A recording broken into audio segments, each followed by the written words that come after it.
Day 3 of the Coral UK Open and the Canadian fairy tale has ended. The FA Cup of Darts quarterfinals today on High Roller Radio. Still no fans at Butlin's Minehead, only family, friends, management and staff allowed inside the venue. A treat for them live and for the rest of us on ITV4. Four potentially excellent matchups on tap. Steve Pallett, Steve West, the first one's out. Pallett with throw began the proceedings with a 13-darter. Close for a while, but Pallett, a trained accountant, was just too good on this day, and he'll be counting at least semifinal money later on tonight. Big scalps on the road to the Final Four. Listen to this. He beat Robert Thornton, James Wade, and Kim Huybrechts, and now West, who disposed of Bully Boy yesterday. 10-5 the final. Pallett averaging 95, had 4 180s, and was 45% on the doubles. I played well. I punished him. And when I needed to, took my chances, he said. Adding, I'm just learning as I go, like Rob Cross last year. It seemed to work for him. Yes, it did. No tour card for Pallett, but now he's got a spot in his first ever major semifinal. Next up, it was the Canadian versus the Welshman.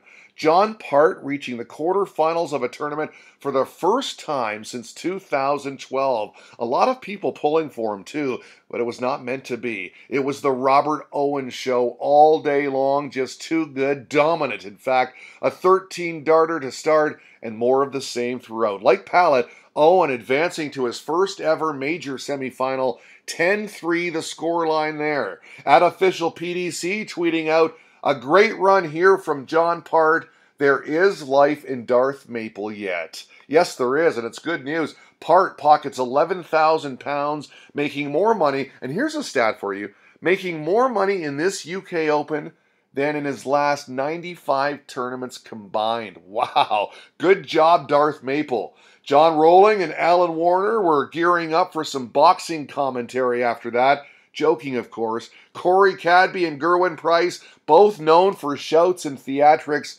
A little tamer than expected, though. Price, ranked number 12 in the world, was no match for King Cadby, whose ranking will skyrocket after this result. Cadby, a 99 average, 5 180s, and a 102 checkout, 10 of 21 on the doubles. A fine performance indeed. Asked who he wanted to face in the semis, it doesn't matter to me, he said. I'm going to win it. It's just as simple as that. Rounding out the afternoon session was Gary Anderson and Rob Cross. Voltage tweeting out beforehand, obviously happy to be through to the UK Open quarterfinals, happy with my form, but need to go up a couple of gears. Really looking forward to playing Gary Anderson.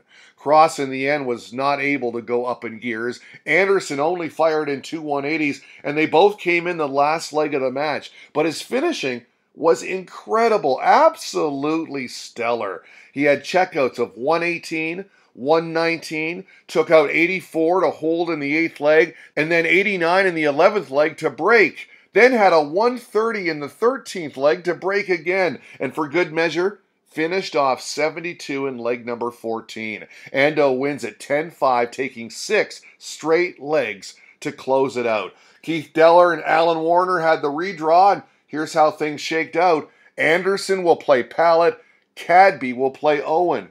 Standing by watching the redraw was Anderson, who now becomes the overwhelming favorite to win. Does he care who he plays next? No. I just play my darts. If I win, I win. If I don't, I go home. 4 more were sent packing at Butlin's in the UK Open today on High Roller Radio.